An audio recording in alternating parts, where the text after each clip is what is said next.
The double burial of an adult woman and an infant dating to around 7000 to 6800 BC, discovered in 1934 during construction works at the Spa Gardens of Bad Dürrenberg, Germany, is regarded as one of the outstanding burial finds of the Mesolithic in Central Europe. And now ancient DNA has revealed surprising secrets about the woman known as the Bad Dürrenberg Shaman and the infant that accompanied her in their ancient grave. Because of the unusual grave goods buried with the woman, who was interred in a seated position, and her bodily anomalies, the burial was interpreted as that of a shaman, a religious figure who was believed to be able to commune with the spirit world and receive vivid visions either by pharmacological or physiological means. Genetic research now reveals the relationship between the woman and the child. It revealed the boy was not her son, but was 4th or 5th degree related to her.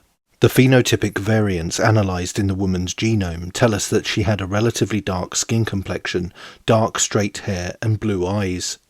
Dr. Oliver Dietrich of the State Office for Monument Preservation in Saxony-Anhalt revealed the surprising new details.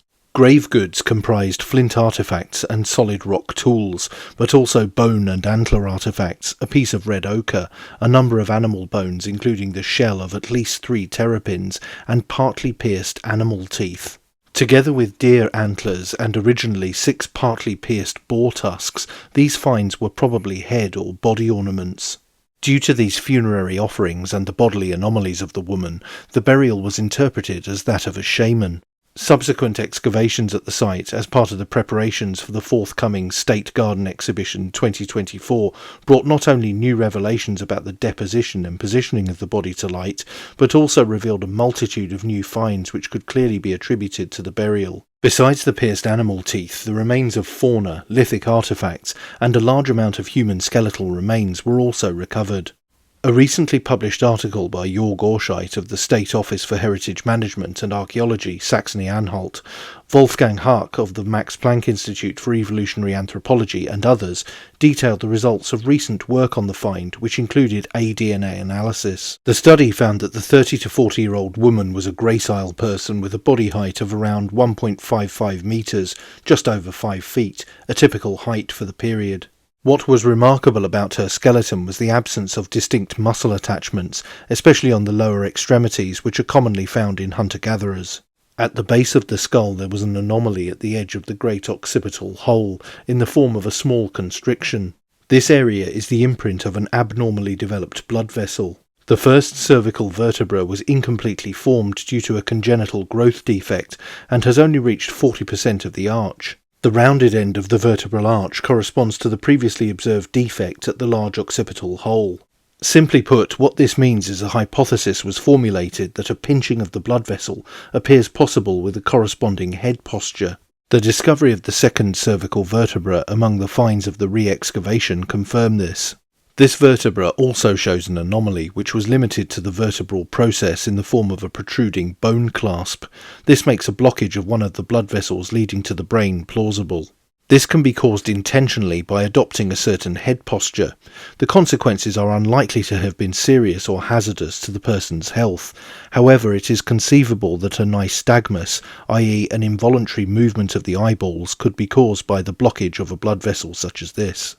This unusual feature might have been perceived as uncanny, and when initiated on purpose may have reinforced or even justified her role as a shaman.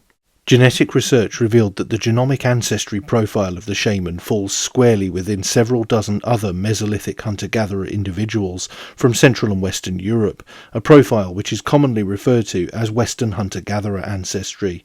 The phenotypic variants analysed in the Bad Dürrenberg genome inform us that the shaman had a relatively dark skin complexion, dark straight hair and blue eyes, common features among WHG people, which also includes the so-called Cheddar Man from England. Although it must be noted that the facial reconstruction of Cheddar Man shown here is highly speculative in terms of the demonstrated skin tone attributed to Western hunter-gatherers. This phenotypic combination was quite common among hunter-gatherer individuals from Western Europe, and the shaman woman shared this appearance with other contemporaneous Mesolithic individuals. Turning to the remains of the child, during the re-excavations of the Bad Dürrenberg site, the partially preserved skeleton revealed new insights. The discovery of the petrosal, the dense part of the temporal bone at the base of the skull surrounding the inner ear, enabled a genetic analysis of the individual. Since high-quality data from both individuals, and especially from the female, was available, researchers could also employ a newly developed method which scans the genome data for the presence, amount and length of tracts in the genome that are shared by two individuals, so-called identity by descent, IBD tracts. This method, optimized to deal with missing data, as is common in fragmented ancient DNA, allows the detection of biological higher degree relatedness, and with reservations up to the 10th degree. Dr. Dietrich said, concerning the two Bad Dürrenberg individuals, we found that the number and length distribution of identity by descent tracts that are shared between the pair is equivalent to genetic relatedness of the 4th or 5th degree. This degree of relatedness could be the equivalent of 4 or 5 generations apart, assuming a direct line, which would make the adult female the potential great-great-great-grandmother of the boy. But that's it for this video. Don't forget to like, share, and most importantly subscribe, and you can also support the channel on Subscribestar via the link in the description, or via YouTube Super Thanks. Thanks for watching. Bye for now.